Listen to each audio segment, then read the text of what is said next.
म BCCUK को आमा समूह समितिको निर्वाचित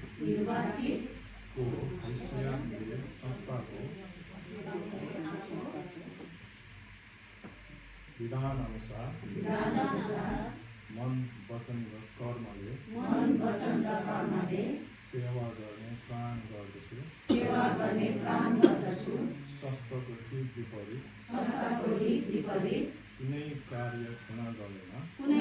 हुन गएमा प्रचलित कानुन बमोजिम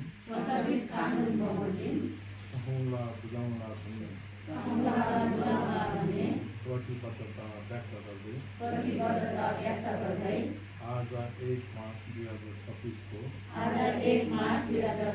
को BCCUK को साधारण सभाको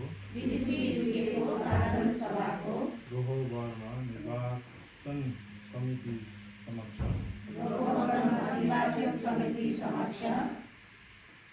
शपथ लिएको बेहोरा व्यक्त गर्दछु।